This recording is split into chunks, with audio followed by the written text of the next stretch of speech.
Tonight, we're setting sail together across endless seas, through storms, strange lands, and the quiet loneliness of the open ocean. So, grab a warm blanket and let your imagination drift. Before we cast off, don't forget to like this video, subscribe, and ring the bell so you'll never miss another bedtime voyage into history. And if you love calm, story-driven journeys through the past, check out the other tales waiting for you on this channel, like what children did in the 18th century, and hidden women in history you've never heard of. Now, take a deep breath, and the wind is rising. Let's sail back in time to discover what it was truly like to be a sailor in the age of exploration. Before the engines, before steel ships and GPS, there was only the wind, the stars, and the sound of the sea breathing against wooden hulls. The year is somewhere around 1500. The dawn fog drifts lazily over a small harbor, maybe in Portugal, maybe in Spain. It doesn't matter which. What matters is the light, golden and sleepy, spilling slowly across the water like warm honey. Wooden ships float in silence, rocking ever so gently. Their sails hang loose, catching only whispers of the morning air. The harbor smells of salt and tar and something faintly sweet, maybe bread baking somewhere inland. Bells from a church tower ring softly through the mist. This is where the story begins. For the people of this time, the ocean isn't just water. It's a living thing. To them, it hums, it sighs, it can give, and it can take away. Sailors call it the deep, the blue, our mother, our killer, sometimes all in the same day. Imagine standing there on the dock rope in your hand, boots damp from dew, watching the world fade into fog. The horizon seems endless, like it's pulling at you, whispering, "Come see what's beyond." For most people, that whisper was terrifying. They had heard stories about monsters with teeth like swords, storms that swallow ships whole, islands where the sky touches the water and the world simply ends. But some men, foolish, brave, or both, heard that whisper and smiled. Maybe they were tired of their small towns, or tired of the taxes, or tired of staring at the same walls every day. Maybe the tavern talk about gold and spices and faraway lands got stuck in their heads like a song. Whatever the reason, they looked at that wide horizon and thought, "Yes, I want to see it." Andy. That thought was all it took. The sea has a strange way of calling people. It doesn't shout, it doesn't beg, it just waits, calm, patient, certain that sooner or later, someone will come. For the men of the 15th and 16th centuries, sailing wasn't just a job. It was stepping into mystery itself. Beyond the horizon was nothing known. The maps of that age were like half-finished dreams. The edges were blank, marked with warnings. Here be dragons. To be a sailor back then was to sign up for the unknown. There were no guarantees of return. Ships could vanish into the mist and never come back. But still they went, because something in the human heart is always reaching outward, searching for what lies beyond the last line drawn on the map. The harbor this morning is busy, though quietly so. Men move slowly, loading barrels of salted meat, rope coils, and small wooden chests. You can hear the thud of boots on the planks, the murmur of prayers, the rustle of sails being checked one last time. There's laughter, too nervous, shaky, the kind that comes when you don't know if you'll ever laugh again. A captain stands on deck, adjusting his hat, pretending not to be worried. Below him, sailors carry on their duties, young, old, some missing teeth, some missing fear, and among them, maybe there's our sailor. He's not famous, he's not rich, he's just another man with calloused hands and a restless heart. He doesn't know it yet, but he'll soon learn what it means to live between the sky and the sea, where time feels endless and the horizon never stops moving. When the sun finally climbs above the fog, the colors shift. Gold turns to blue. The sea shimmers like glass, pretending to be calm. The sails fill slowly, like lungs taking their first breath. And just like that, the ship begins to move quietly at first, then steadily. The ropes groan, the water parts, and the dock drifts away until it's nothing more than a smudge on the horizon. That's the moment when everything changes. For those left on land, the world remains the same: familiar streets, steady ground, predictable days. But for those on the ship, life becomes something else entirely. They've entered the floating world, part wind, part dream. It's strange to think about. These ships were made entirely by hand, by men who could barely read, but could build something strong enough to cross an ocean. They trusted in their craft, their faith, and the stars, and maybe a bit of luck, because luck was always welcome at sea. Every sailor knew that the ocean didn't care how brave you were. It could lift you up one day and swallow you the next. But still, they learned to love it. Because once you've spent days watching the endless blue stretch forever, land starts to feel too small. The first night at sea is always the quietest. No storms yet, no shouts, no arguments. Just the gentle creak of the ship and the slow breathing of the waves. The stars begin to appear one by one, then by the thousands. Some sailors believe each star is a soul that made it home. Others just use them for navigation. But everyone, even the toughest among them, feels something sacred in that sky. It's as if the universe itself is watching, calm, ancient, and infinite. And as the ship moves deeper into the open sea, the harbor disappears completely. All that's left is water in every direction, silver under moonlight, stretching farther than anyone can see.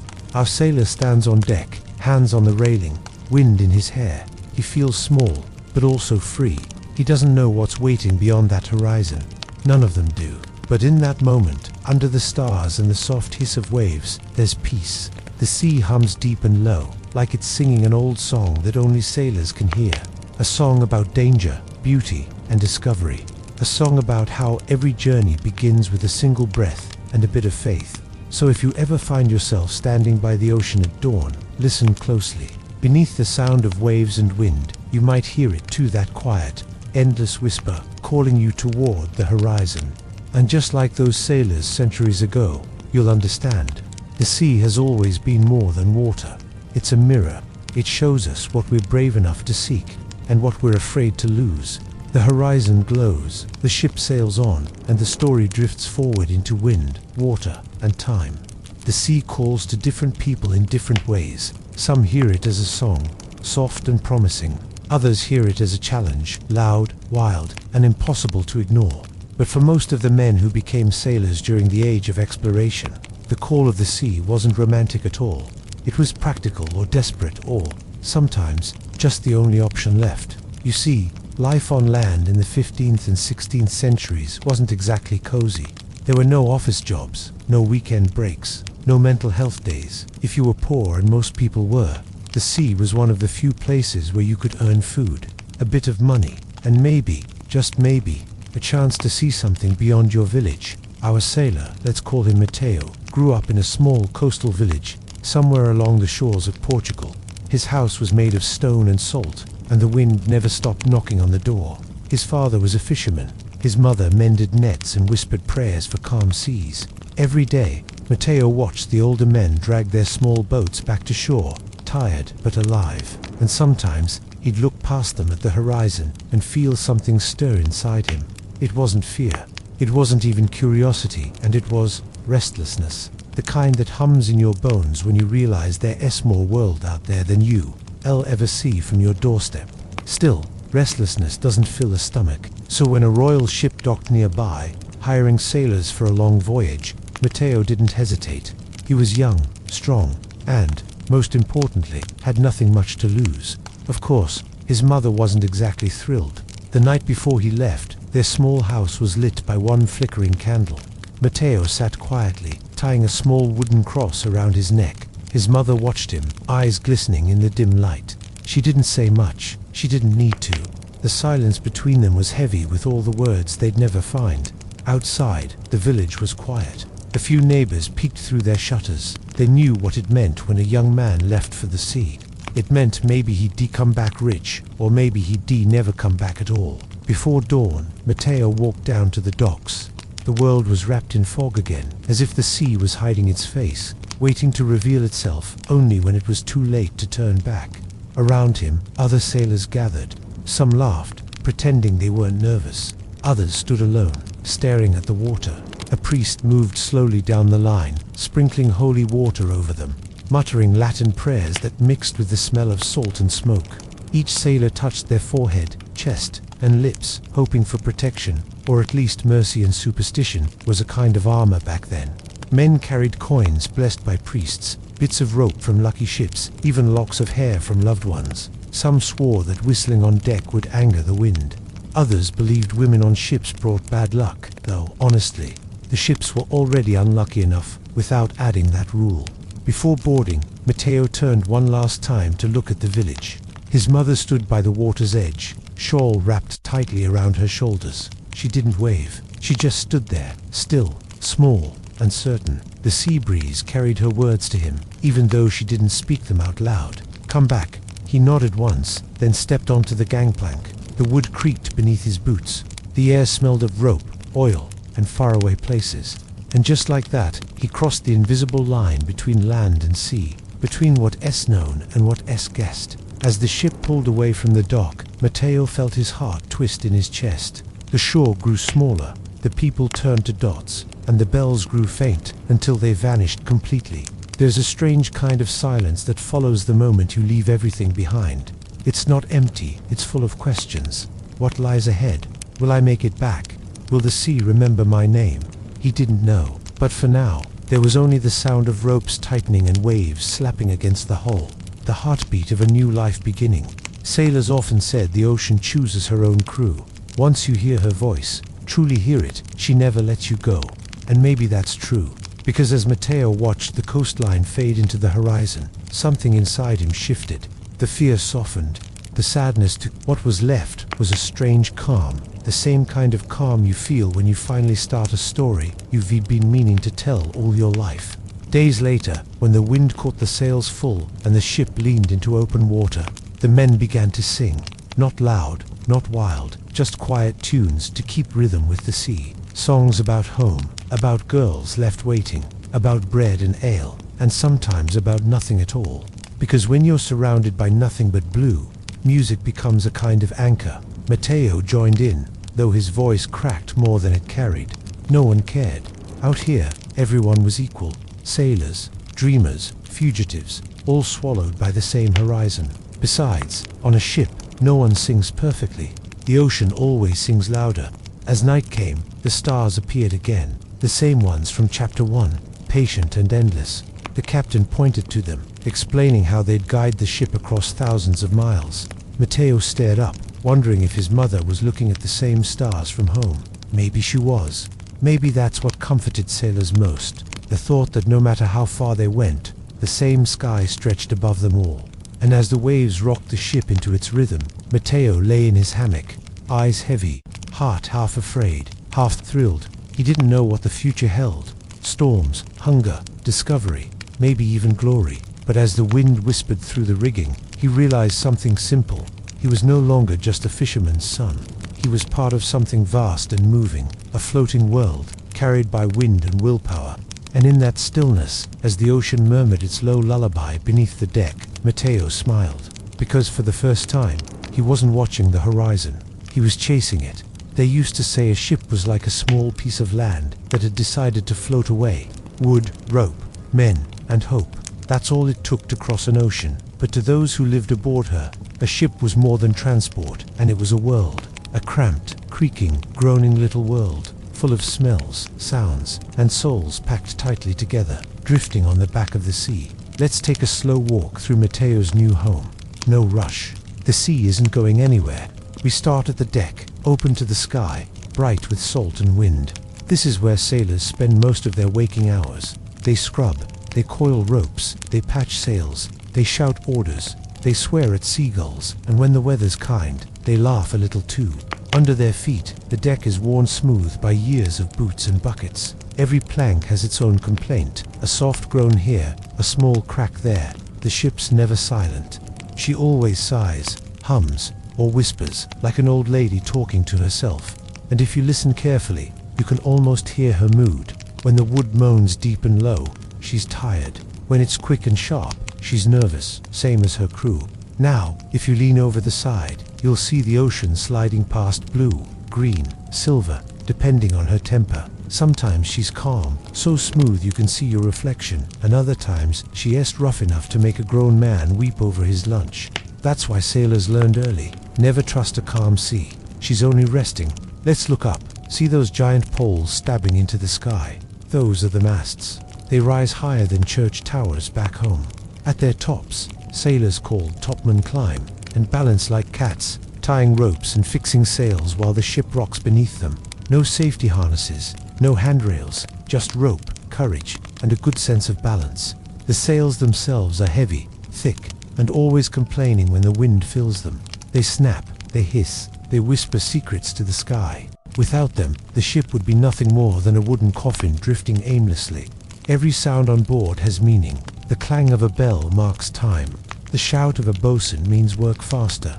The thump below deck means someone dropped something important and is pretending they didn't. Let's head below deck now.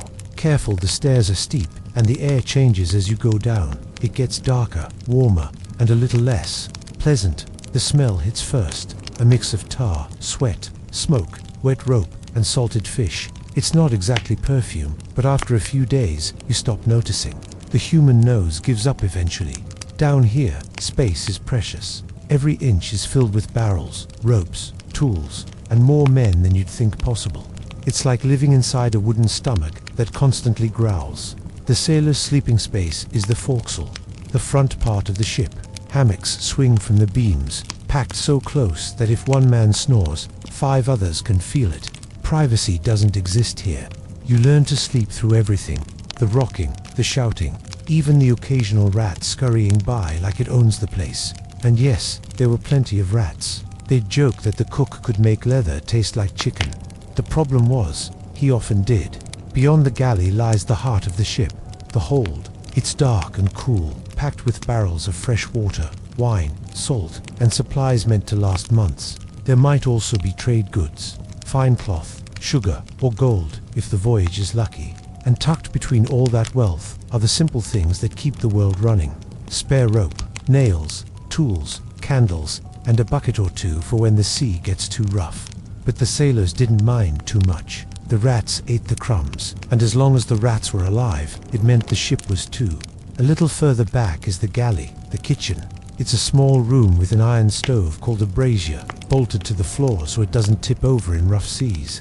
The cook, usually a grumpy man with arms like ropes, prepares whatever's left in the barrels. Most days, that means hardtack biscuits, salted fish, or a kind of stew that tastes the same, no matter what's in it. Sometimes he adds a little spice from the ship. Trading cargo, just enough to remind the crew that the world is bigger than what on their plate. They'd joke that the cook could make leather taste like chicken. The problem was, he often did. Beyond the galley lies the heart of the ship, the hold. It's dark and cool, packed with barrels of fresh water, wine, salt, and supplies meant to last months.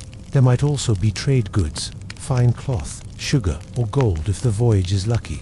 And tucked between all that wealth are the simple things that keep the world running: spare rope, nails, tools, candles, and a bucket or two for when the sea gets too rough. Every ship had its own rhythm, a heartbeat made of footsteps, ropes, and creaks. But it also had a soul, shaped by the people who lived aboard. At the top was the captain, part father, part judge, part storm cloud. He decided when to sail, when to fight, when to pray. Below him was the pilot, who knew the stars better than his own children, the boatswain who kept order, the carpenter who fixed everything, the cook who fed everyone. And then the rest, the ordinary seamen like Matteo, who did the hauling, scrubbing, climbing, and sweating that kept the whole thing afloat. Hierarchy was strict. Orders weren't suggestions, they were survival. But even so, a strange kind of democracy lived below deck. In the dark, swaying belly of the ship, everyone was equal in the eyes of the sea. And the ship itself, she was both home and prison. Days were long, the air thick, the space too small. But outside, through the cracks and hatches, the horizon stretched forever. That was the trade. Freedom and confinement, wrapped together in salt and wood. At night, when most of the crew slept, Matteo sometimes stayed awake, listening. The water tapping the hull, the faint whistle of wind through the ropes, the low groan of the boards as the ship turned in her sleep. It was strange, but comforting, like hearing the earth breathe. He'd think about home sometimes, about the smell of bread and the sound of his mother's voice. But those thoughts no longer made him sad, because the ship, for all her leaks and smells and noise, had started to feel like his world now. This wooden world floated between heaven and hell, between the sky full of stars and the deep that could swallow it whole. And in between those two infinities, a handful of men learned how to live, laugh, fight, and dream. The ship creaks softly. Somewhere, a sailor snores. Another prays. Another simply stares into the dark, counting waves. The world turns. The The sea whispers, and Matteo, one of hundreds who left everything behind, rocks gently in his hammock, carried by the rhythm of a world made of wood and wind.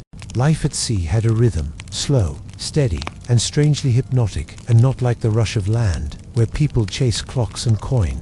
No, this rhythm came from the sea itself, a pulse that the sailors learned to match with their hands, their steps, and even their sleep. Each day began the same way, and not with sunlight, because the sun was often shy behind clouds, but with the bell rung softly in the grey dawn, followed by the voice of the boatswain shouting something that sounded like, "Up you, lazy barnacles." It was less poetry, more motivation. Sailors would groan, stretch, and roll out of their hammocks like sleepy caterpillars, their hair wild, their shirts half-buttoned.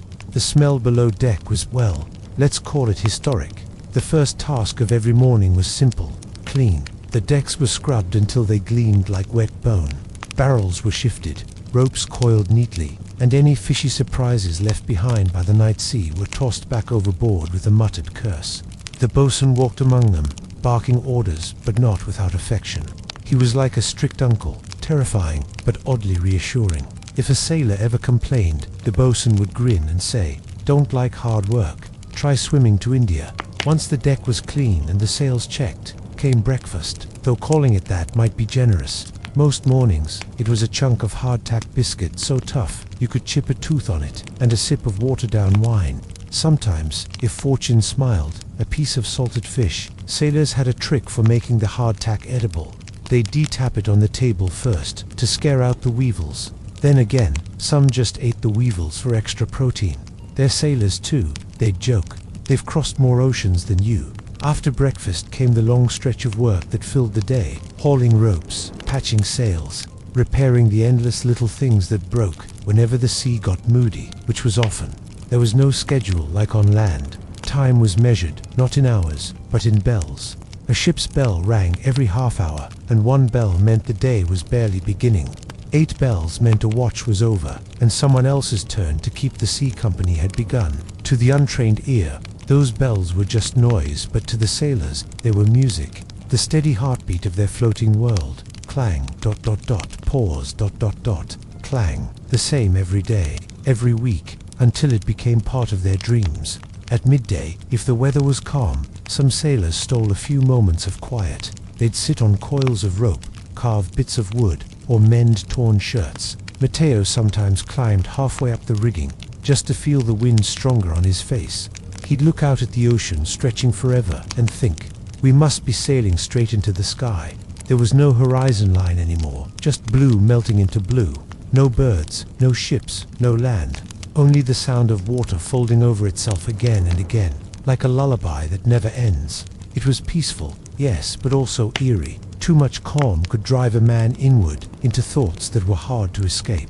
That's why sailors talked all the time. Stories, jokes, tall tales. They'd argue about whether sea monsters were real, or if the stars were holes poked into heaven's roof. Some men sang softly while they worked, slow songs in languages from every corner of Europe. Their voices drifted together, mixing with the wind and the sea until you couldn't tell where one ended and the other began.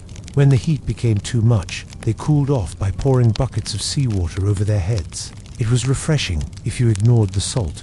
A lucky few might even wash clothes, though wash really meant swish in a barrel and hope for the best. As the sun sank, the world softened again. The air cooled, the waves grew slower, the sails flapped lazily, half asleep. Dinner was predictable.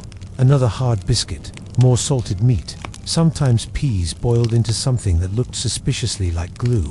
But hunger makes even glue taste like a feast. Matteo learned that every sailor had a small tin cup, his most prized possession.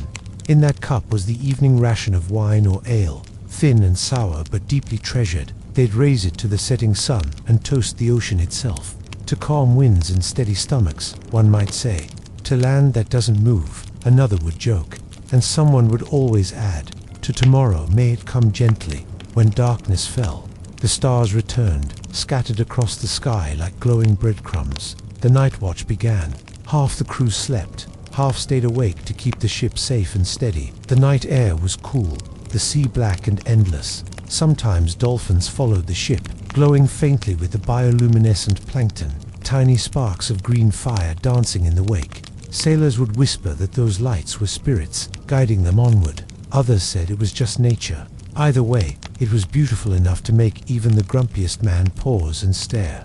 And so, the rhythm continued. Bell after bell, wave after wave. Work and sleep, fear and laughter, hunger and song. A floating world that moved nowhere and everywhere all at once. Days blurred into each other. Weeks passed unnoticed, except for the slow growth of beards and the fading of memories from home. Yet, strangely, no one complained too much, because the sea, for all her moods, had a way of making men simple again. When your whole world is a deck of wood and a horizon of water, life becomes clear. You eat when you can. You rest when you're able. You do your work, and you thank the wind for showing up. Matteo learned that the sea teaches patience.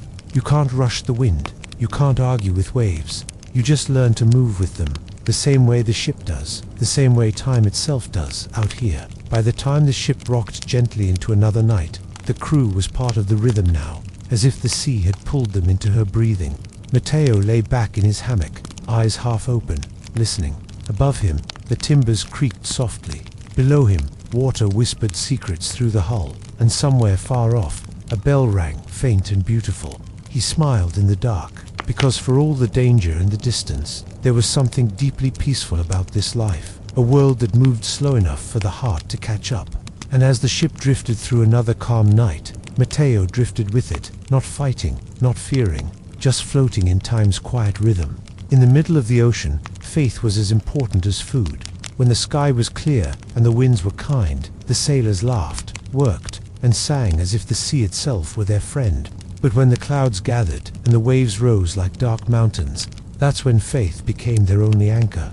There were many kinds of faith aboard a ship in the age of exploration. Some men crossed themselves before every climb up the rigging. Others whispered the names of saints as they tied their knots, and some, like old sailors who'd seen too much, didn't pray to heaven at all. They prayed to the sea. They called her she, always she. The sea was a woman, wild, unpredictable, merciless, and beautiful. She gives and she takes, one sailor would say, squinting at the horizon, and we're just guests in her house. Every voyage had a small wooden cross nailed somewhere, often near the captain's cabin or the galley door. It wasn't fancy, just 2 bits of timber tied with a rope, weathered and salt-stained, but when the ship rocked in storms, men would glance at it, lips moving in quiet hope. Some captains were deeply religious. They began every morning by reading a short psalm aloud. Others were more practical. They didn't care if it was God, the wind, or luck, as long as it filled the sails. But faith aboard a ship wasn't only about religion. It was about believing that tomorrow would come, that the sea would calm, that home was still waiting, even if it was months away. Matteo noticed this most during the quiet nights, the way men stared at the stars as if those tiny lights were messages from heaven, or reminders that they weren't alone.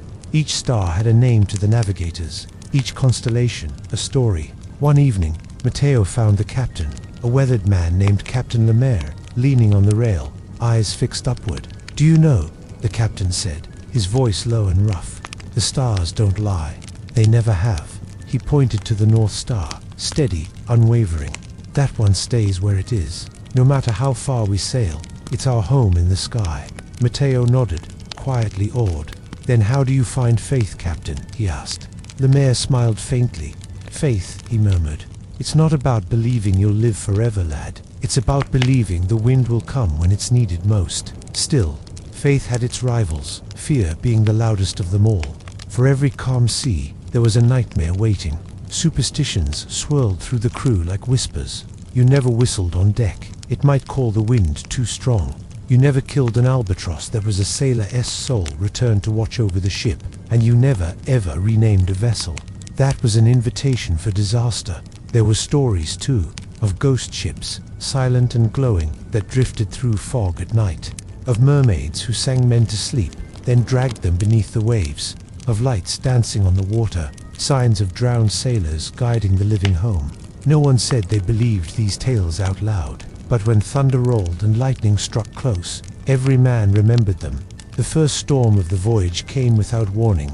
The sky turned from silver to black in less than an hour. Winds howled through the rigging like wild spirits, and the ship leaned hard to one side. "Reef the sails," shouted the boatswain, his voice nearly lost to the roar. Matteo grabbed a rope, hands trembling but determined. Rain slashed like knives. Every step was a battle against the invisible force of the wind. The ocean no longer rolled, it rose, folding over itself in dark green peaks. Each wave crashed like thunder, each gust of wind a scream in the rigging. Men shouted prayers, curses, names of wives and children. No one could hear each other, but somehow they all worked together, climbing, tying, pulling, shouting, surviving, and then silence. The storm moved on as suddenly as it came, leaving the sea heavy and still. The clouds tore open to reveal a pale dawn, the light trembling on the wet decks. Men sat wherever they could, panting, soaked to the bone, eyes wide and shining.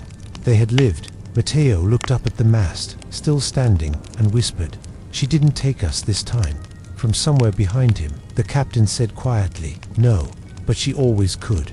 After every storm, the ship felt different, quieter, as if the sea herself had reminded them who was in charge. In those quiet days, after danger, men spoke softly and worked slowly. They repaired torn ropes, patched sails, and gave thanks, some with prayers, some with songs, some just with silence. Faith returned, stronger than before. Not faith that they'd be safe. No sailor ever believed that, but faith that life went on, even after the storm. When night came, a strange peace always followed.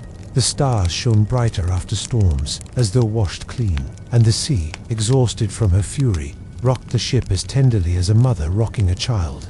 In that cradle of calm, men dreamed softly, dreams of land, of bread fresh from an oven, of green fields that didn't move, but also dreams of the sea herself, vast, endless, and alive, because despite every fear, every scar, every near drowning, there was a secret truth that sailors rarely admitted out loud. They loved her. The sea terrified them, but she also made them feel alive in a way nothing else could. Matteo understood that now. He no longer feared the endless water or the howling wind. He respected them, and that respect was its own kind of faith. And as the night deepened, the ship drifted once more through gentle waves. Above, the stars glimmered like candlelight. Below, the water whispered against the wood. And somewhere in between, Matteo dreamed of both, of heaven and sea. Two worlds of endless wonder, forever bound together. Fade to silence. Gentle wave echo. Transition. The sea had tested their faith.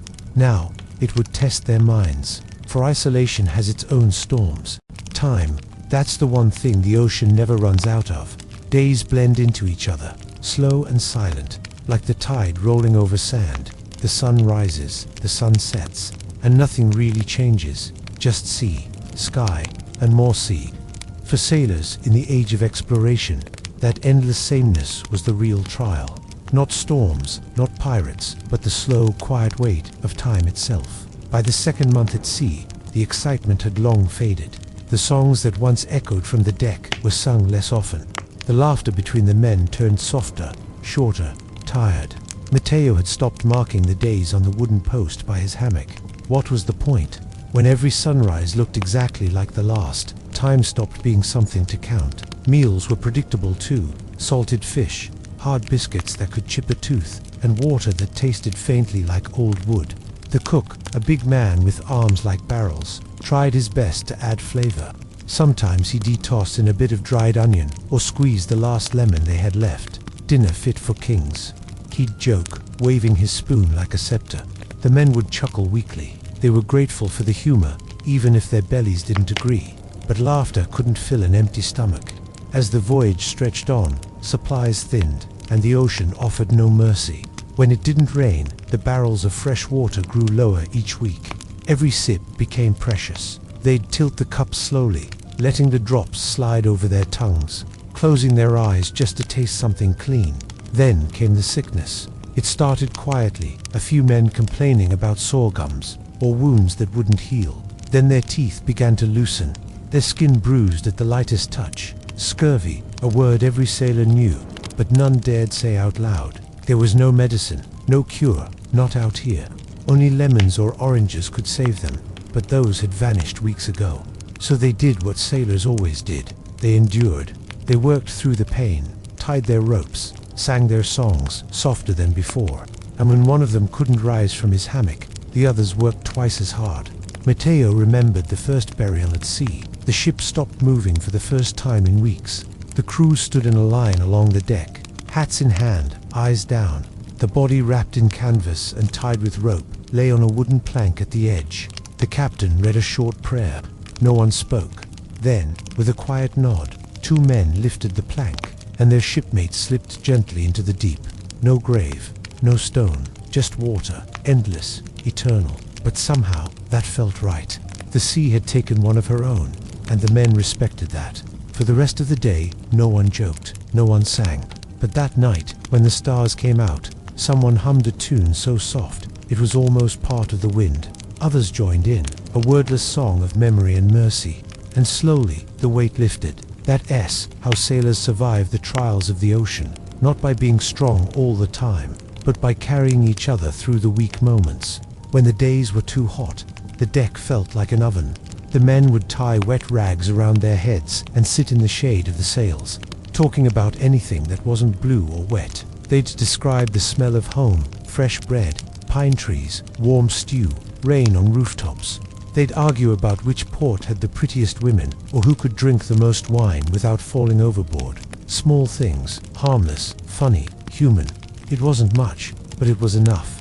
The ocean had its own rhythm, a slow, steady heartbeat that got into your bones. After a while, even the new sailors started moving in time with it. You learned to sleep through creaks, to walk on a deck that never stopped moving, to dream of solid ground without crying out for it. Matteo found comfort in small details. The way the ropes always sang when the wind shifted, the soft glow of lanterns swaying in the dark, the endless, whispering horizon that seemed to breathe along with him.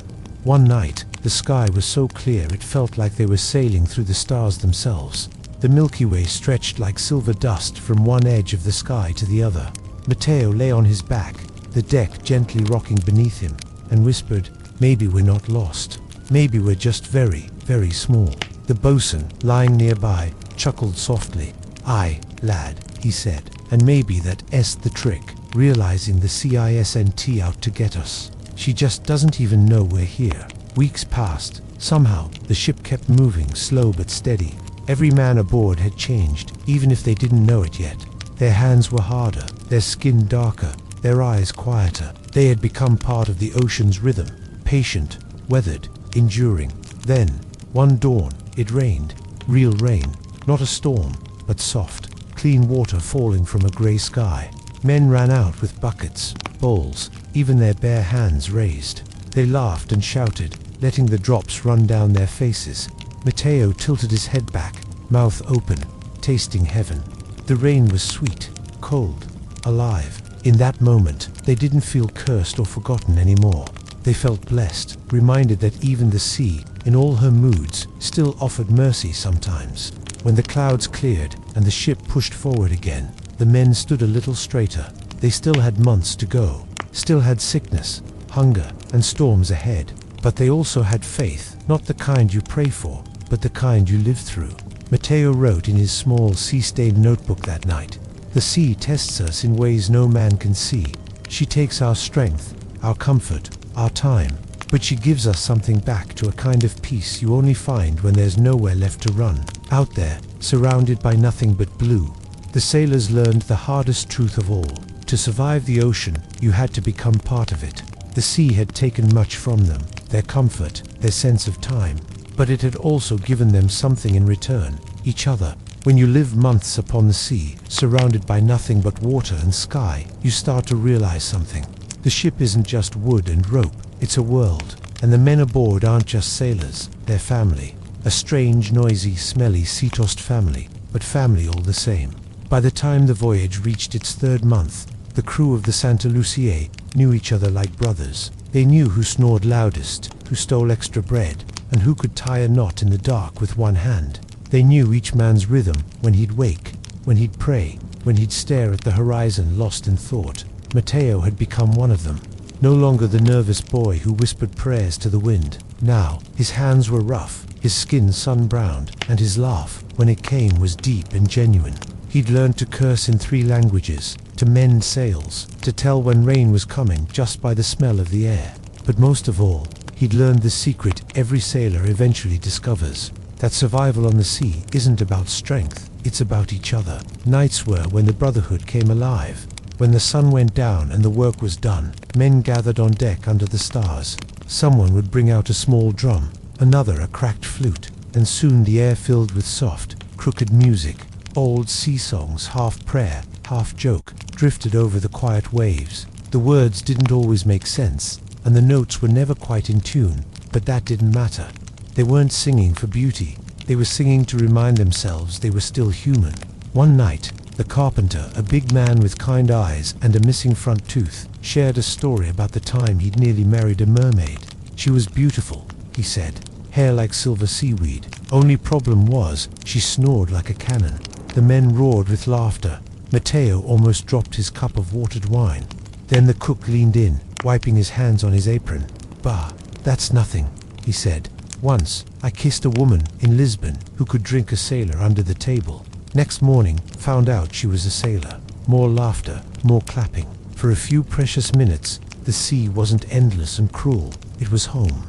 There was kindness, too, in small, quiet gestures. When a man was too tired to eat, someone would save a bit of bread for him. When one got seasick, another would sit beside him and hum softly until it passed. No grand speeches, no big heroics, just quiet care. Matteo learned that even the toughest sailors, the ones with scars and missing fingers, would share their last sip of fresh water if you needed it. Out there, kindness wasn't weakness, it was survival. Sometimes, after the midnight watch, Matteo would sit with the ship's pilot, an older man named Duarte, with a beard that looked like sea foam.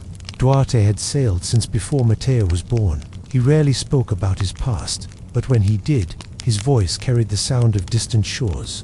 "Every ship," Duarte said one night, "has two captains, the man who gives orders, and the sea who allows them." He smiled faintly. "But between the two, it's the crew who make her move. Never forget that." Matteo nodded, the words sinking deep. He looked around at the sleeping men, hammocks swaying gently, soft snores blending with the rhythm of the ship, and felt something warm, something strong. He wasn't just a sailor anymore. He was part of something bigger, something that had no name, but could be felt in every shared glance, every laugh, every song. On calm afternoons, when the sun was soft and the sea lazy, the men carved small things from driftwood pipes, tiny ships, or bits of jewelry for sweethearts back home. Matteo carved a small bird, clumsy, rough, but full of meaning. It reminded him of freedom, and of the home he hoped to see again. Some of the men wrote letters they knew would never be sent. They'd fold them carefully, tuck them into small boxes, or hide them under their hammocks, as if the act of writing could keep them tethered to the world beyond the horizon. Others found comfort in ritual, cleaning the deck the same way every morning, counting the ship's bells, whispering goodnight to the same star. Routine became a kind of prayer, something stable in a life of constant motion, and when tempers flared as they always did, fights never lasted long. A punch, a few angry words, then a quiet apology over shared rum. The sea didn't give room for grudges. Tomorrow, you might need the man you argued with to pull you from the water.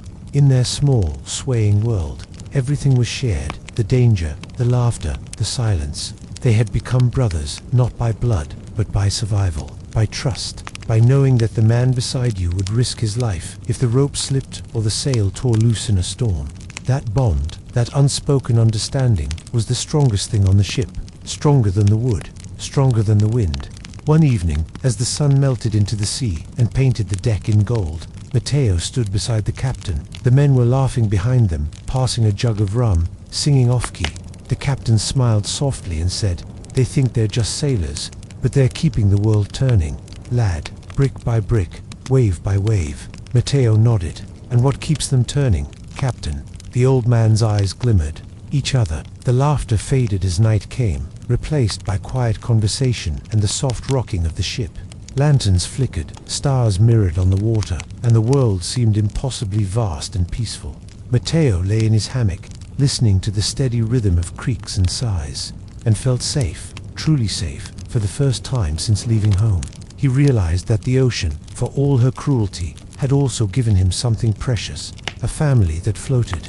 Brotherhood is the sailor's compass. Without it, no ship can find its way. And so, with hearts tied together and courage quietly renewed. The men of the Santa Lucia sailed on toward the edge of every map they'd ever known.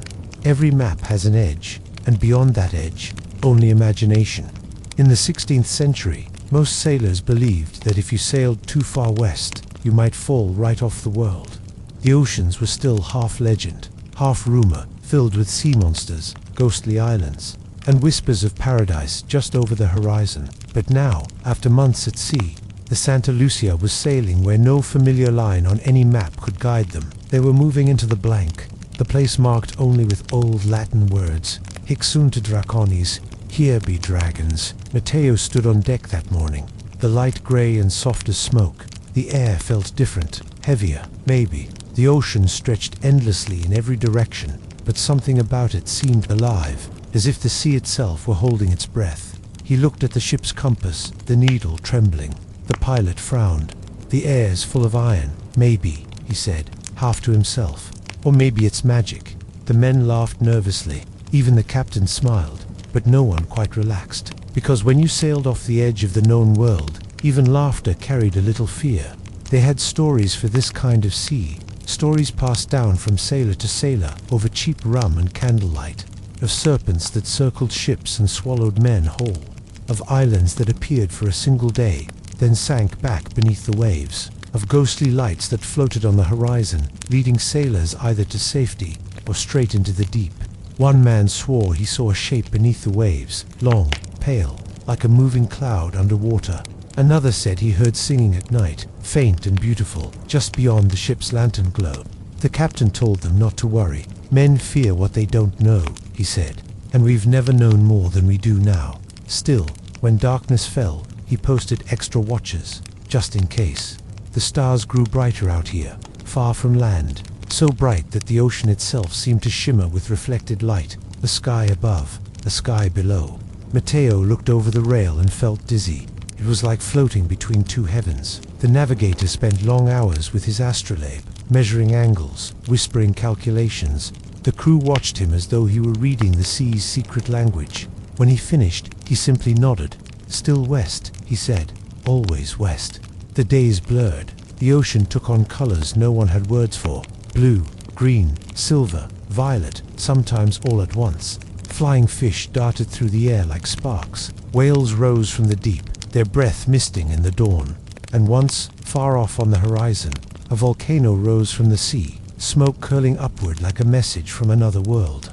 Matteo couldn't stop staring. He realized that for all their fear, what filled him most wasn't terror, it was wonder. Everything felt new. Even the air smelled different, sharper, cleaner, full of promise. He thought of home and how he would describe this sight, and realized he couldn't. There were no words for it. At night, when the ship rocked gently and most of the crew slept, a few men stayed awake to tell stories. One said his grandfather had once seen a sea serpent the size of a cathedral. Another swore there was a place beyond the edge of the map where the sea ended in a great waterfall, pouring into the stars. Duarte, the old pilot, laughed softly. If there are monsters out here, he said, they're probably just as tired of us as we are of them. Matteo grinned.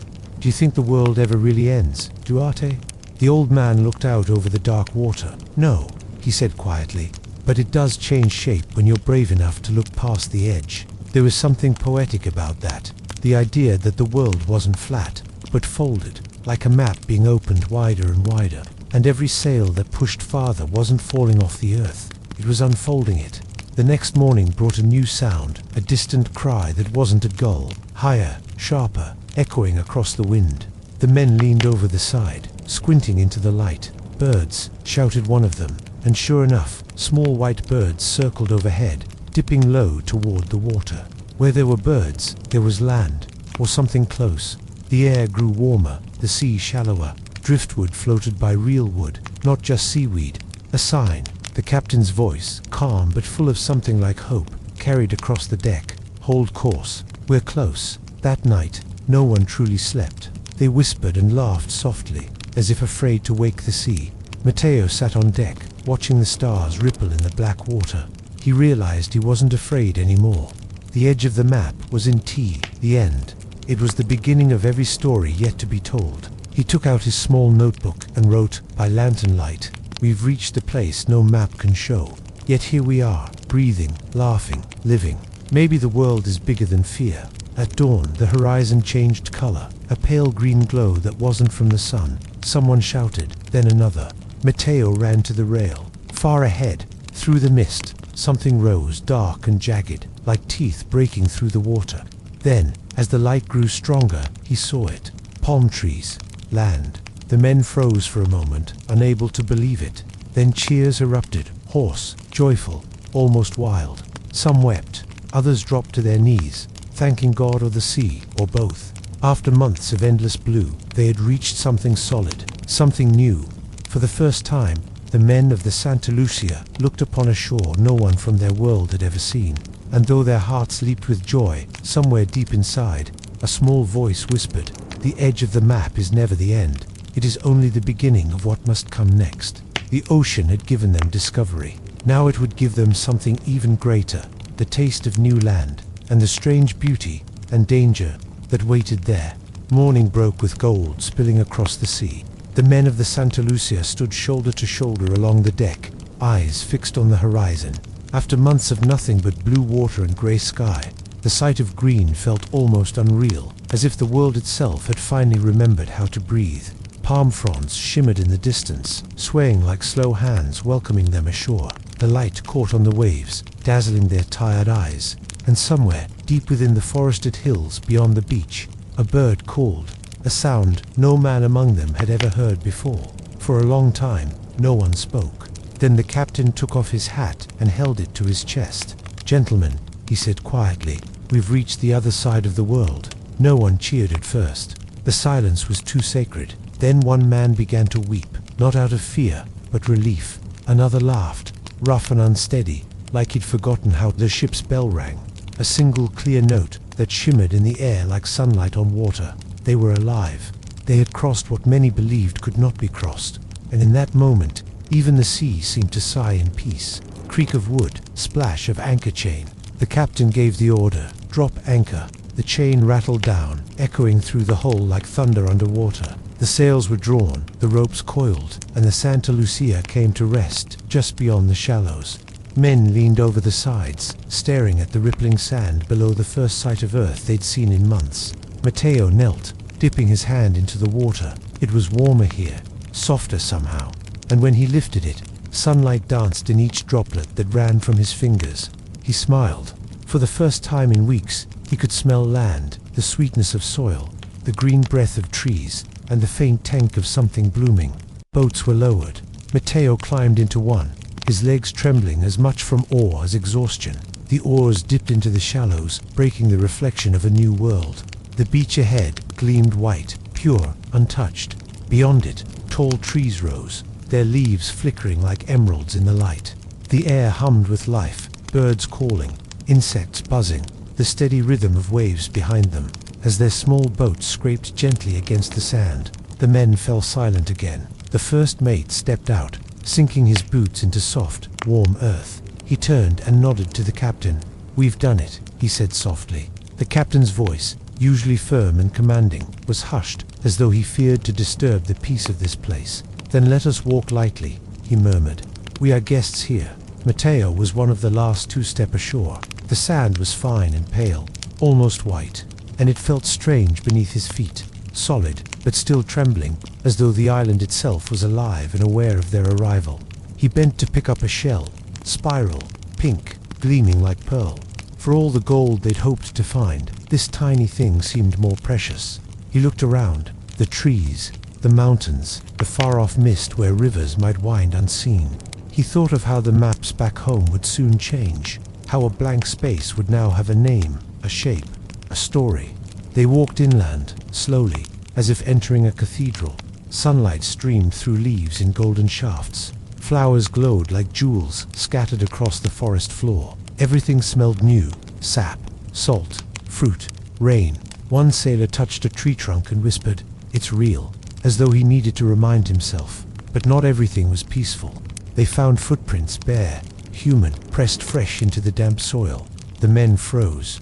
They were not alone. The captain raised a hand. "No weapons," he said quietly. We come in peace. Remember that." A hush fell over them. The forest listened. Then, from the shadows between the palms, moved figures stepping slowly forward, cautious but calm. Their skin gleamed like polished bronze in the light. Their hair was dark, their eyes sharp and curious. They spoke in a language that flowed like water, rhythmic and beautiful. The sailors didn't understand the words, but they understood the tone, a question, not a threat. Matteo felt his heart pounding. He took a step forward and bowed, awkwardly, the way one might before a king. Then, slowly, he offered the shell in his hand, the small pink spiral he'd found on the sand. The nearest islander looked at it, then at him. A long silence stretched between them. Then, gently, she smiled and accepted it. No one spoke for a long while. There were only gestures, nods, shared curiosity. A coconut offered. A loaf of bread passed in return. Simple things, but they meant peace. For that one day, two worlds stood face to face, and neither one raised a weapon, only wonder. That night, the sailors camped near the shore. Fires flickered softly, their light dancing on the leaves. The islanders kept watch from a distance, silent but watchful, their faces glowing in the orange flame. Matteo sat apart, writing again by lantern light. His words, quiet but full of awe. "The world is wider than our fears. We came seeking gold, and found grace instead." As the moon rose high above the palms, the men of the Santa Lucia slept on the sand, their first night on land in months. The tide whispered softly at the edge of the shore, as if the sea itself were telling them a lullaby. Somewhere in the dark, an islander child watched the strangers sleeping and wondered what kind of world they came from, a question that would echo across centuries. Music swells, soft flutes, heartbeat drums, then fades to stillness. They had found new land, but discovery has two faces, one of beauty and one of cost. And soon, the sailors would learn that every paradise carries its shadow. The first few days on the island felt like a dream. The air was soft and heavy with the scent of fruit and flowers. The sailors laughed again, hunted coconuts, washed their clothes in clear streams, and let the sun touch their skin without fear of freezing winds or cruel waves. For the first time in months, their feet didn't sway beneath them. The world was still, and stillness, after the sea, felt like a miracle. The islanders, cautious at first, began to draw nearer each day. They came bearing gifts, woven baskets, strange fruits, shells carved into beads. In return, the sailors offered cloth, nails, and small mirrors. When one man showed an islander his reflection for the first time, the young woman gasped, then laughed, bright and surprised, touching the glass, then her own face. It was a moment of pure, wordless wonder, two worlds discovering each other in a single heartbeat. But wonder has a way of being fragile. Like a seashell, it can crack with the lightest pressure. Not all the sailors were kind. Some saw the island not as a home to others, but as a treasure chest waiting to be opened. They whispered of gold hidden in the hills, of spices more valuable than silver, of glory waiting to be claimed. The captain tried to keep order. No harm, he warned. We are explorers, not thieves. But his voice was only one among many, and not every man who sailed the ocean carried a clean heart. One afternoon, a misunderstanding changed everything. A sailor took a carved idol from a shrine near the beach, a small wooden figure, sacred to the islanders. He didn't mean harm. He thought it was just an ornament, something to bring home and tell stories about. But to the islanders, it was like stealing the spirit of their ancestors. They shouted, crowded around him, demanding its return. He panicked, drew his knife, and in that moment, the piece they'd built shattered like glass. The captain intervened, shouting orders, forcing the idol back into its place. But it was too late. The smiles were gone. The laughter that once filled the shore was replaced by wary silence. That night, no one from the island came to the fires. The forest seemed to watch, breathing quietly, waiting for the strangers to leave. Matteo sat by the dying embers, staring into the dark. He thought of the shell he'd given on the first day, such a small gesture, such a fragile bridge. And now, it felt as though that bridge had burned away in a single breath. He wrote again in his journal, "We came chasing the horizon, and found not only beauty but the weight of our own hunger." The next morning, the captain made the decision. They would leave. The men grumbled, but they obeyed. The sea was calling again, and maybe, deep down, they knew they didn't belong here. The islanders watched from the edge of the trees as the boats were pushed off the shore. No words were spoken, no farewells exchanged. Only the sound of oars dipping into the water, slow and steady, pulling them away from a place they had dreamed of for months. Matteo looked back. He saw children waving faintly, not in joy, not in anger, but in something in between. He wondered if they would remember the men who came from the sea, or if time would wash their footprints away, like the tide washing over the sand. Back aboard the Santa Lucia, the mood was strange. The ship smelled of fruit and flowers, gifts from the island, but the laughter had quieted. Men worked silently, eyes distant, minds heavy. They had found what they sought, new land, proof of a wider world, and yet no one felt triumphant. The captain stood at the helm, gazing at the shrinking island. "Remember this," he said softly. "Discovery always comes with a cost. The question is, who pays it?" As the island faded into the distance, clouds began to gather, not the kind that bring storms, but the kind that linger, heavy and grey. The sailors watched the horizon and realized something quietly profound. They were no longer the same men who had left home. They had seen the edge of the map, and found out it wasn't the edge at all. It was a mirror showing both the greatness and the greed inside them, the bravery and the blindness, the hope and the harm. That night, as the stars returned overhead, Matteo wrote his final words about the island. The sea is not only wide, it remembers every sail that crosses her leaves, a story behind, some of wonder, some of warning. He closed his book and looked out at the black water. It shimmered faintly under the moonlight, as though the ocean itself held all those memories, whispering them back and forth through time.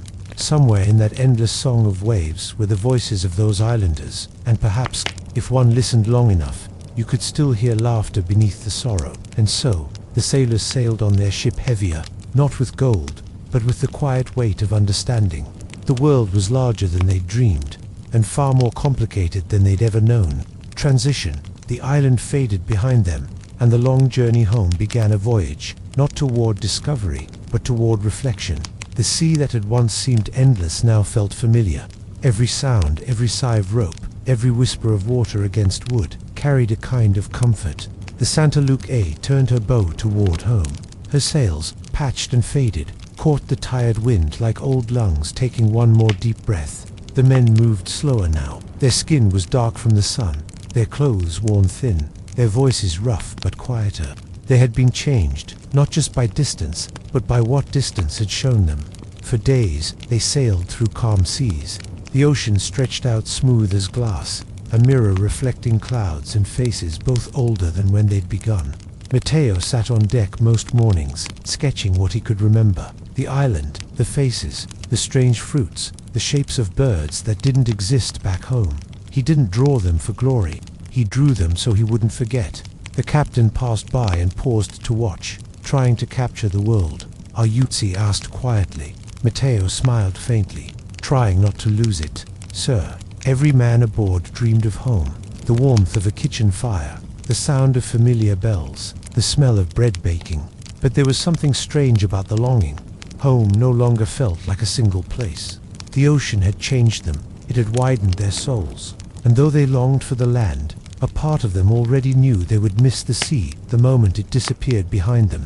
Weeks passed quietly. Fish darted in the blue water below. Flying fish skimmed the surface like silver arrows. Sometimes dolphins raced the ship, playful, laughing companions. The men watched them and smiled, almost believing that joy still traveled freely out here.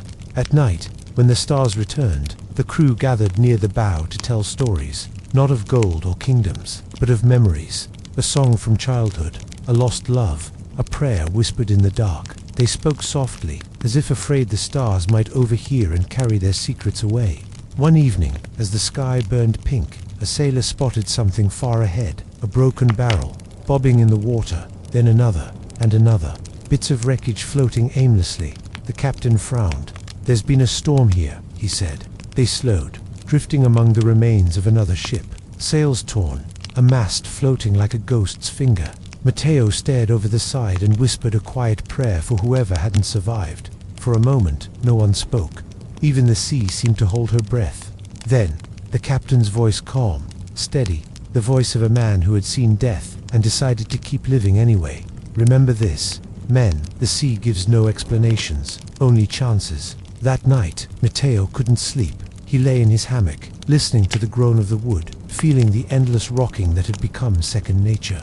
He thought of the men who hadn't made it, the ones buried beneath the waves, their graves unmarked, but their stories part of the sea forever. He whispered softly into the dark, "May you find calm waters now." Days turned into weeks. The food grew simpler, hard bread, salted meat, sometimes a lucky catch of fish, but no one complained. There was peace in routine. The fear that once haunted them had been replaced by something gentler, acceptance. The ocean no longer felt like an enemy or a mystery. It was a companion now, a constant, a teacher. Soft music returns, violin and faint drumbeat. One morning, as dawn painted the sky gold, Matteo climbed to the deck and saw gulls circling above. Real gulls, not the lonely kind that wandered far from land, but the noisy, hopeful kind that lived close to shore. He blinked hard, then smiled. "Land," he whispered. The word itself felt sacred. The captain confirmed it soon after. "Yes, land ahead. We're home." The harbor slowly came into view. The same harbor they'd left months ago, but somehow smaller, quieter, almost shy. Smoke curled from chimneys. Children ran along the shore, pointing at the approaching ship. The world had gone on without them, and yet, somehow, it was waiting. Men cheered softly, not wild, not loud, just deep, heartfelt sighs of joy. Some cried openly, others kissed the deck. Even the captain allowed himself a small smile.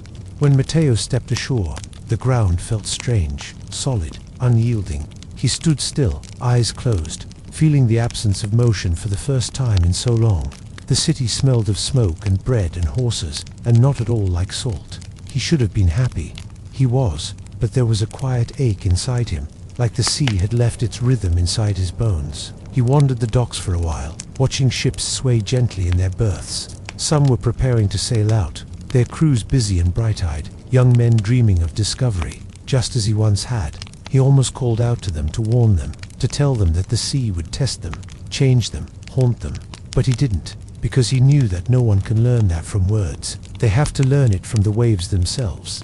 That evening, he found himself sitting on a crate near the water, journal open, the ink trembling in the breeze. He wrote his final entry. "The sea is a teacher of patience, of small mercies and long silences. She takes what she will and gives what she can. I left home to find new worlds, and found that the world is inside us all along." He closed the book and watched the sunset. The tide rolled in, gentle and slow, as if it were breathing with him. The sailors had returned, but a part of them would always remain out there, adrift among stars, wind, and salt. For once you've crossed the horizon, home is never just a place again. It becomes a direction, and the sea, forever calling your name. They had reached their harbor, but peace is not always found on land. Even in rest, the waves still move within the heart. The world was awake again. The port smelled of fish and tar and bread, of seaweed drying on ropes, and of life continuing as if nothing had changed. But everything had changed. For the sailors who had returned, home felt both familiar and foreign. The rooms they once knew were smaller now, the streets quieter, the walls didn't sway, the air didn't hum with salt. They had seen the world's edge, and though they had come back to solid ground, a part of them still floated out there, somewhere between the stars and the surf. Matteo woke in his bed the first night home, and for a moment thought the room was rocking. He reached for the wall, half expecting the sound of waves outside the hull, but there was only silence, and the faint murmur of the city sleeping. He smiled to himself, and yet, something in his chest felt hollow. He rose, crossed to the window, and opened the shutters. The moon hung low over the harbor. The ships swayed in their ropes like ghosts. He whispered to them softly, not words, just a greeting, a sailor's instinct, to acknowledge what the sea had given and taken. The next day, the men met again on the docks. They greeted one another with laughter, but the laughter had changed to softer, almost careful. They talked of future plans. Some wanted to return to their families, some to find work on land, some quietly, secretly, already longed to sail again. One of them, a young sailor named Luis, stood staring at the horizon. Someone asked if he was glad to be home. He nodded, but his eyes stayed fixed on the blue line far away. "I am," he said softly, "but I feel like I left my heartbeat out there." In the weeks that followed, the town returned to its rhythm, bells ringing, carts rumbling, children chasing gulls through the streets. The sailors were hailed as heroes, but behind their smiles were dreams they could not easily explain. At night, they would sometimes gather at the tavern by the wharf. The light from inside spilled onto the cobblestones, warm and golden, like a small lighthouse of memory. Inside, the air smelled of ale and pipe smoke. Laughter filled the corners, but when someone began to hum a sea shanty, the room grew still. They joined in softly at first, then stronger voices carrying the rhythm of the waves. The words were old, about loss and love and the endless sea. And when the last note faded, the men sat in silence, eyes glassy with memory. It's a strange thing, to miss something that once terrified you. Too long for the wind that burned your face, the rain that drenched you to the bone, the waves that nearly swallowed you whole. But that's what the sea does. She takes what is ordinary and makes it unforgettable. For the rest of their lives, those men would carry the ocean within them, in the way they listened to the wind, in the way they paused before sleep, waiting for the slow sway that never came. Soft violin melody enters, slow, nostalgic. Matteo tried to paint again. He filled his small room with sketches, maps of islands, birds with wings shaped like sails, faces blurred by memory and salt. But he could never quite capture the light of the sea, that restless shimmer between blue and gold, alive, breathing. One afternoon as he worked, an old ship's bell rang from the harbor. He looked up, startled. A new expedition was leaving port.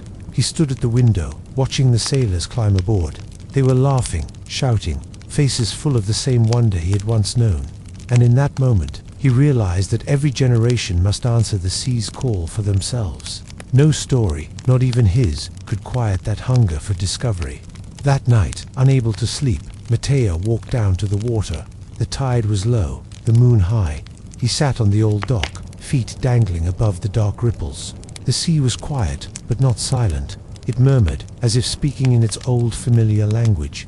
He listened, and in the murmur, he thought he heard voices. The laughter of his crew, the whisper of the sails, the steady rhythm of oars.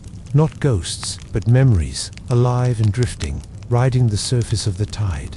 Some say sailors never truly return, that even when their feet touch land, their hearts keep sailing over unseen waters, toward horizons that never end. Matteo smiled softly into the night. He closed his eyes and breathed in the scent of the tide, salt, wood, wind, and time. He whispered a simple promise, "I will not forget." Then he rose, turned away from the water, and walked slowly home, not to escape the sea, but to carry it quietly within him. In every harbor, there are those who look out to the horizon and feel a pull, not of fear, but of belonging, because the ocean never truly releases those who've known her. She remains in memory, in silence, and in the rhythm of every heartbeat that once kept time with the tide. The sailor's story does not end with their return. It drifts onward into legend, into maps, and into the dreams of those who will follow. The sailors returned home, but the world had already begun to shift around them. Maps were redrawn in dusty offices lit by candlelight. New ports were charted. Ships began to sail in patterns that had once been unthinkable. Every harbor, every market, every city by the sea felt the subtle hum of change. Matteo wandered the docks again, notebook in hand. He traced his fingers over the new maps, countenance now connected by lines drawn in ink, like veins carrying knowledge and curiosity to the farthest reaches of the earth. The world was no longer a patchwork of unknowns. It was wider, smaller, and infinitely more alive. Ships returned laden not only with gold or spices, but with ideas, plants, animals, and stories. Tales of lands beyond the horizon, of forests teeming with strange creatures, of peoples with customs unlike any in Europe. For sailors, these discoveries were both a gift and a burden. They had glimpsed the vastness of the world, and in their hearts, they knew it would never again feel small. The crew of the Santa Lucia shared what they had seen.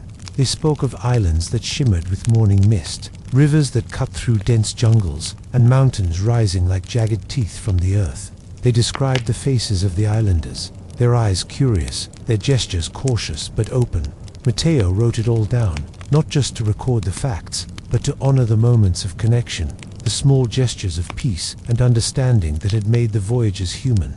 The wider world also brought questions. The arrival of Europeans in distant lands often disrupted lives, sometimes quietly, sometimes violently. Trade routes shifted, cultures collided, New diseases traveled oceans just as swiftly as ships. Yet, in the quiet moments, when a sailor traced the lines of a map or held a shell from an island, there was gratitude for the beauty and mystery they had witnessed, and for the knowledge that the world was larger than anyone had ever imagined. Matteo often walked to the edge of the harbor at dusk, watching ships depart, sails catching the orange light. Each vessel carried hopes, dreams, and questions, and each would bring back stories from the farthest reaches of the earth. He remembered the way the sea had changed him, how it had taught patience, humility, and wonder, and he understood that every journey, no matter how small, was part of a larger story, a story in which the world grows wider not only through maps, but through the hearts of those brave enough to sail beyond the known. Even towns and cities felt the ripples of these voyages. Markets began to bustle with new goods, cinnamon from far-off islands, sugar so sweet it melted in the mouth, and fabrics dyed in colors previously unseen. People's minds stretched in quiet wonder. What once seemed impossible now felt just within reach. Matteo sometimes imagined the lives of those islanders he had met. He wondered if they, too, had seen the world grow wider. Perhaps they spoke of the strangers who came from the ocean, who moved like waves themselves. Strangers who carried not only curiosity, but the weight of discovery. The lessons of these voyages went far beyond maps and treasures. They taught men and women, those who had walked the docks, those who had lived inland, those who had never seen the ocean, that the world was not static. It was living, breathing, and waiting to be explored, not just with ships, but with open eyes, open minds, and open hearts. Matteo closed his notebook one evening, the sun slipping behind the horizon, casting a warm glow across the harbor. He felt a quiet sense of peace.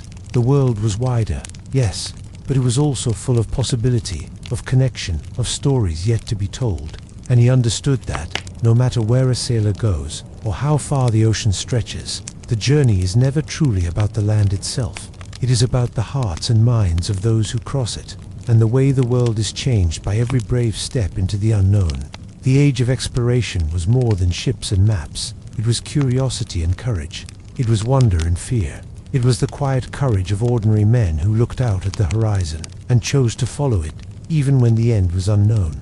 And in doing so, they made the world not only wider, but more alive in ways that continue to ripple across the centuries. Transition. The sailors' journeys were over, but the sea, eternal, patient, and whispering, remained. A timeless teacher and companion, where we reflect on the timeless rhythm of the ocean, its stories, and the way it carries the memory of every voyage, inviting listeners to drift toward.com and sleep. The ocean has always been there. Before maps, before explorers, before stories were written, she existed, vast, patient, eternal. She moves quietly, in rhythms older than memory. A tide rises, then falls. Waves lap at the shore like fingers brushing the sand. The wind sings low through the sails of passing ships, and beneath it all, she hums a secret song, a song of beginnings and endings, of journeys and return. For sailors of the age of exploration, the sea was home, teacher, and companion. She held their fears in her depths and their laughter on her surface. She taught patience, courage, and humility, and she carried their stories, stories of discovery, of wonder, and sometimes of loss, far across the endless horizon. Matteo often thought of the first time he saw her stretch beyond sight, turning the horizon into a soft blur of blue and gray. He remembered the taste of salt on his lips, the creak of wooden decks beneath tired feet, and the hush of dawn, when the world seemed to hold its breath. Even now, standing on a quiet shore at sunset, he could hear her whisper. The waves rolled gently, and in their rhythm, he felt the pulse of every voyage he had ever taken. Every story, every sailor, every island remembered in her depths. The ocean never forgets. She does not judge. She does not tire. She holds all of us, from the smallest pebble to the grandest ship, and carries our memories in her timeless embrace. Sometimes, Matteo closed his eyes and imagined the wooden ships he had sailed on, the masts reaching skyward like arms, the sails catching wind like living creatures, the men, tired, laughing, singing, praying, their lives intertwined with hers in ways no land could ever replicate. The ocean was a mirror, showing not only what lay before them, but what lay inside: courage, fear, hope, and longing. Even now, long after the voyages ended, he could feel her motion in his bones, the rocking of the deck, the sway of the hammocks, the slow, unending rhythm of tides. It was as if part of him had never left the sea. The sun sets over the horizon, turning water to liquid gold. Gulls circle lazily in the distance. The smell of salt drifts in the air.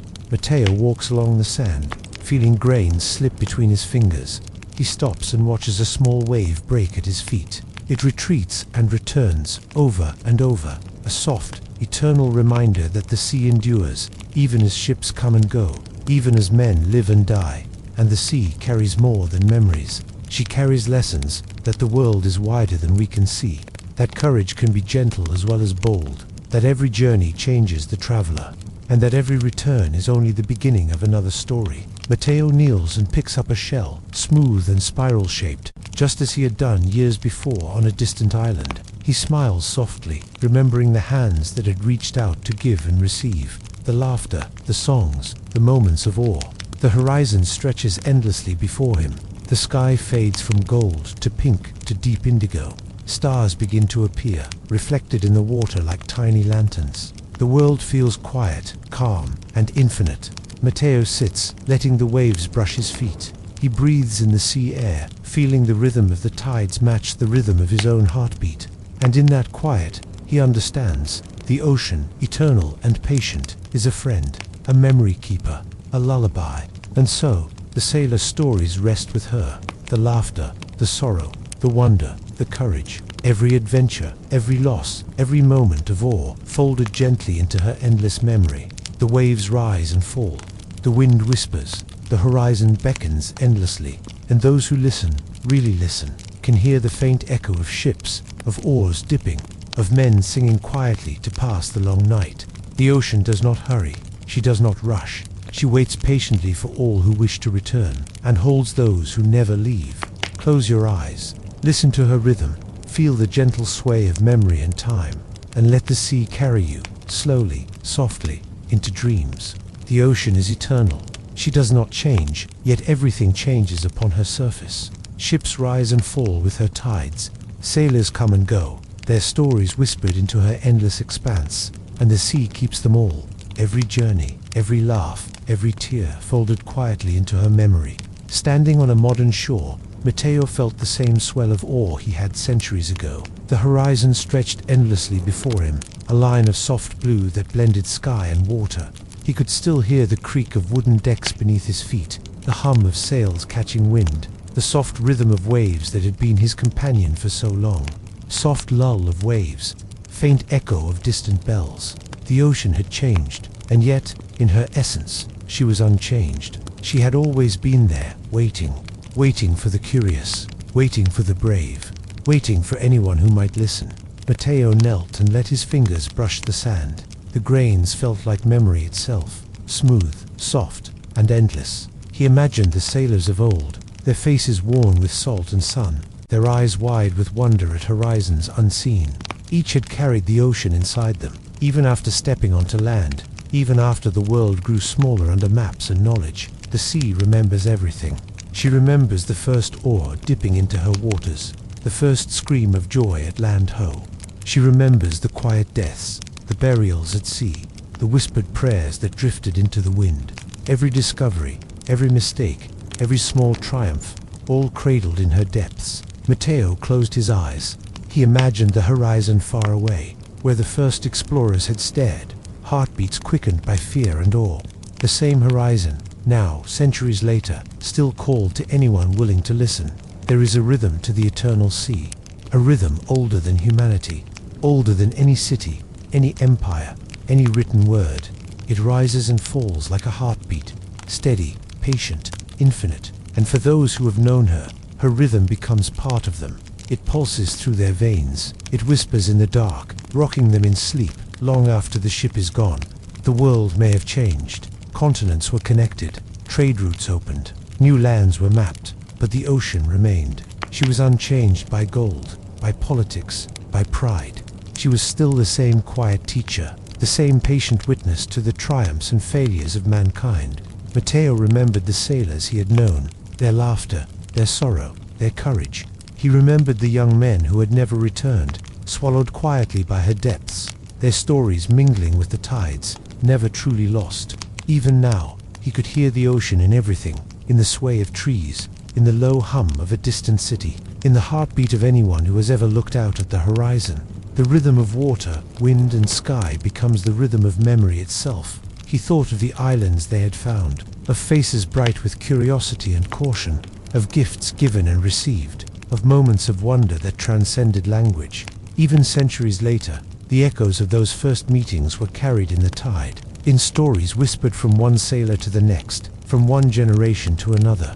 And yet, the sea is not only a keeper of memory, she is also a mirror. For every wave, every horizon, reflects something of the heart.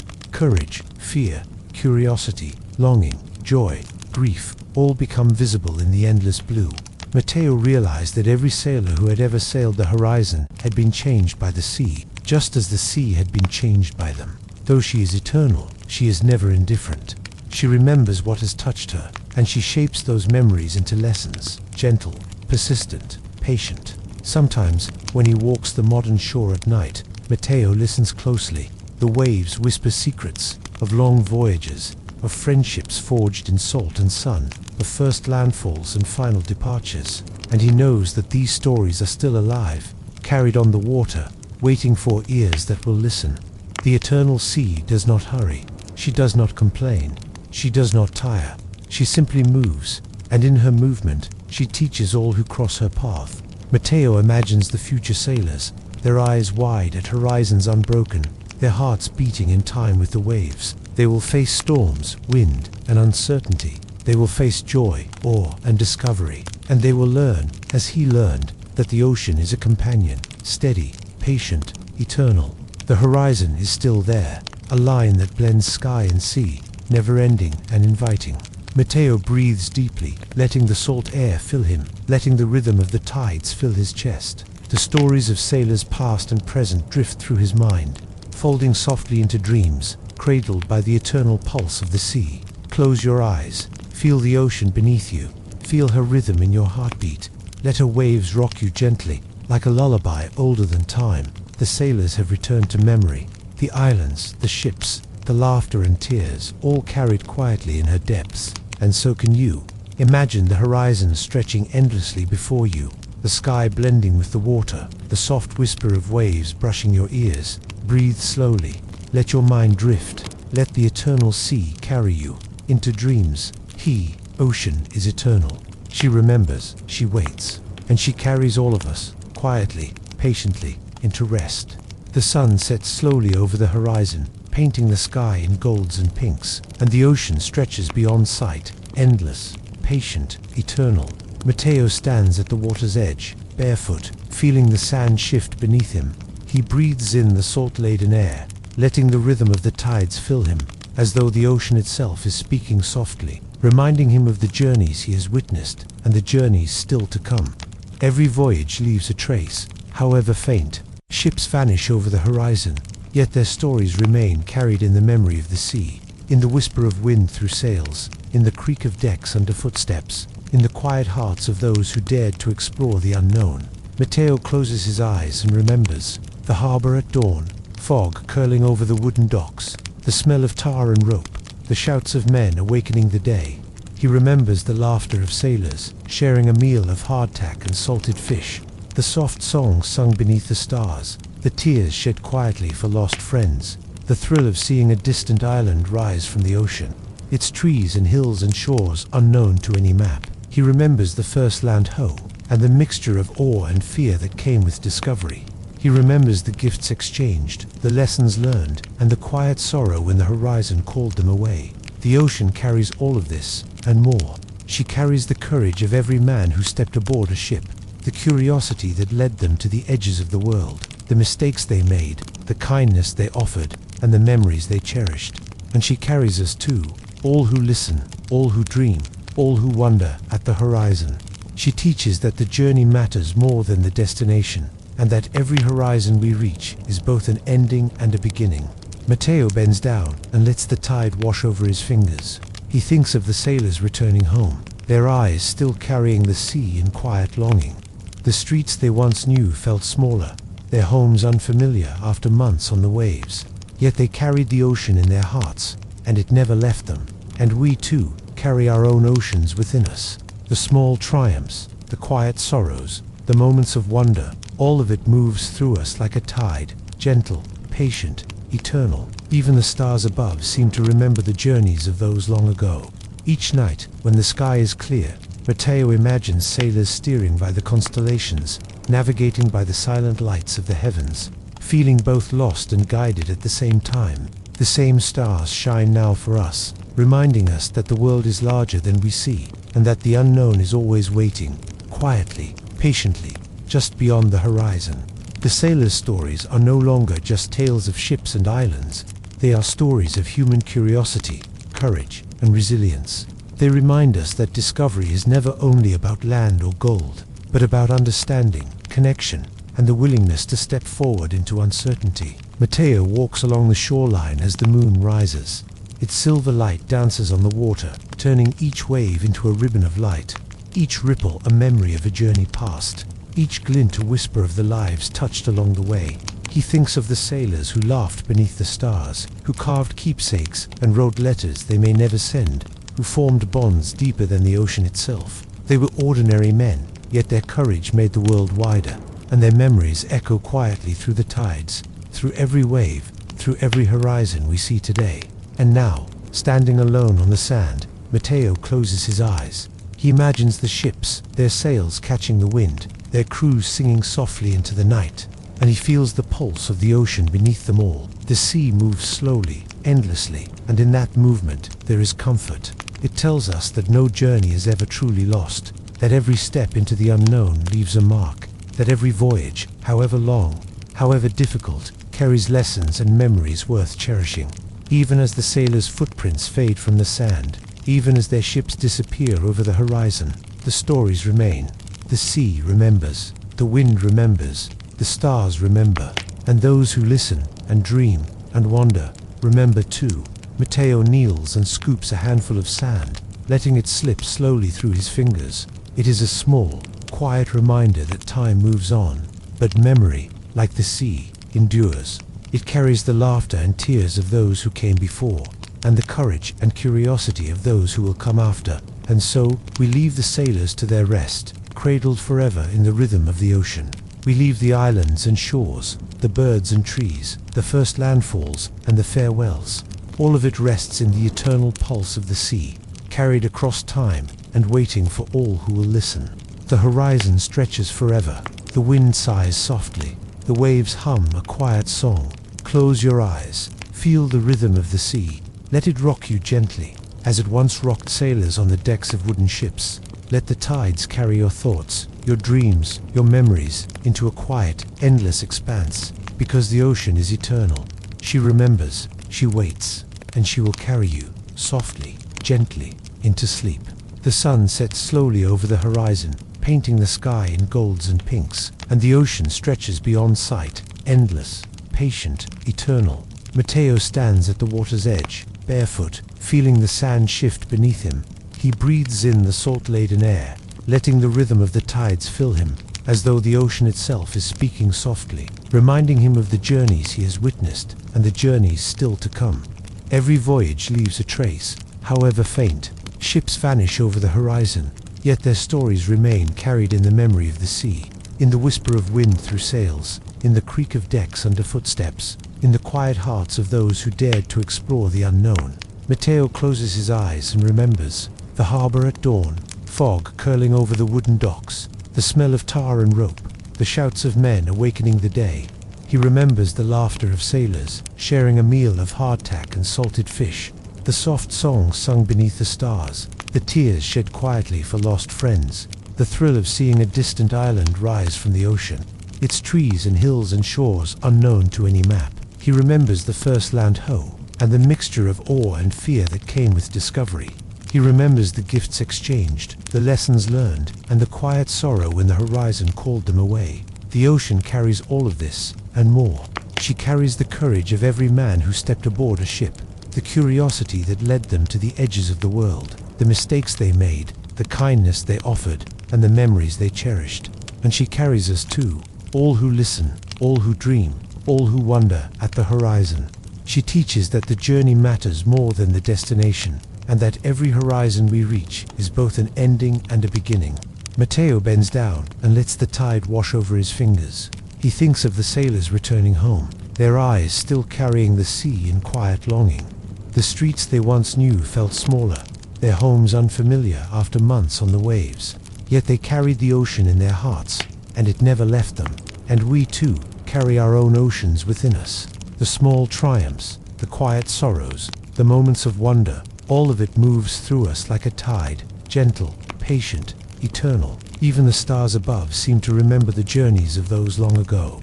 Each night, when the sky is clear, Matteo imagines sailors steering by the constellations, navigating by the silent lights of the heavens, feeling both lost and guided at the same time. The same stars shine now for us, reminding us that the world is larger than we see, and that the unknown is always waiting, quietly, patiently, just beyond the horizon.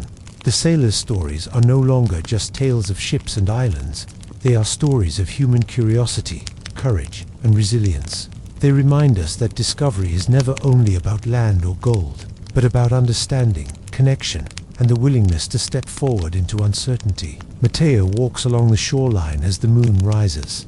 Its silver light dances on the water, turning each wave into a ribbon of light, each ripple a memory of a journey past, each glint a whisper of the lives touched along the way. He thinks of the sailors who laughed beneath the stars, who carved keepsakes and wrote letters they may never send, who formed bonds deeper than the ocean itself. They were ordinary men, yet their courage made the world wider, and their memories echo quietly through the tides, through every wave, through every horizon we see today. And now, standing alone on the sand, Matteo closes his eyes. He imagines the ships, their sails catching the wind, their crews singing softly into the night, and he feels the pulse of the ocean beneath them all. The sea moves slowly, endlessly, and in that movement there is comfort. It tells us that no journey is ever truly lost, that every step into the unknown leaves a mark, that every voyage, however long, however difficult, carries lessons and memories worth cherishing. Even as the sailors' footprints fade from the sand, even as their ships disappear over the horizon, the stories remain. The sea remembers, the wind remembers, the stars remember, and those who listen and dream and wonder remember too. Matteo kneels and scoops a handful of sand, letting it slip slowly through his fingers. It is a small, quiet reminder that time moves on, but memory, like the sea, endures. It carries the laughter and tears of those who came before, and the courage and curiosity of those who will come after. And so, we leave the sailors to their rest, cradled forever in the rhythm of the ocean. We leave the islands and shores, the birds and trees, the first landfalls and the farewells. All of it rests in the eternal pulse of the sea, carried across time and waiting for all who will listen. The horizon stretches forever. The wind sighs softly. The waves hum a quiet song. Close your eyes. Feel the rhythm of the sea. Let it rock you gently, as it once rocked sailors on the decks of wooden ships. Let the tides carry your thoughts, your dreams, your memories into a quiet, endless expanse. Because the ocean is eternal. She remembers, she waits, and she will carry you, softly, gently, into sleep. And now, our journey comes to a gentle close. The sailors we have followed, Matteo and countless others, have returned to memory, their stories carried quietly on the endless waves. They laughed, they feared, they dreamed, and they loved, all under the same sky and across the same ocean that still whispers today. The horizon stretches endlessly before us, just as it did for them, a soft line where sky and water meet, inviting curiosity, reflection, and the quiet courage to wander. The sea has carried them, and she carries us too. Her waves remember every ship that sailed, every hand that steered a rope, every laugh shared beneath the stars, every tear shed for a friend lost to the depths. Close your eyes for a moment. Feel the rhythm of the waves, the gentle sway of the tide, and the hush of the wind across the water. The ocean does not rush. She does not hurry. She simply moves, patient, eternal, and kind. The age of exploration taught us more than maps and discoveries. It taught us the value of courage, the strength of human curiosity, and the quiet power of connection with the world, with others, and with ourselves. And now, as you listen, the sea carries your thoughts as well. Let her rhythm rock you gently. Let her whispers guide you into rest. and let the stories of sailors past fold softly into your dreams. Every horizon is both an ending and a beginning. Every journey leaves a mark, and every memory is a tide that carries us forward, even when we are still. So, take a deep breath, feel the ocean around you, and let the calm, infinite rhythm of the waves carry you into sleep. Soft, slow, and steady, as if you too are sailing quietly across the eternal sea. Narrator whispering final words. Good night. The sea remembers, and so will you.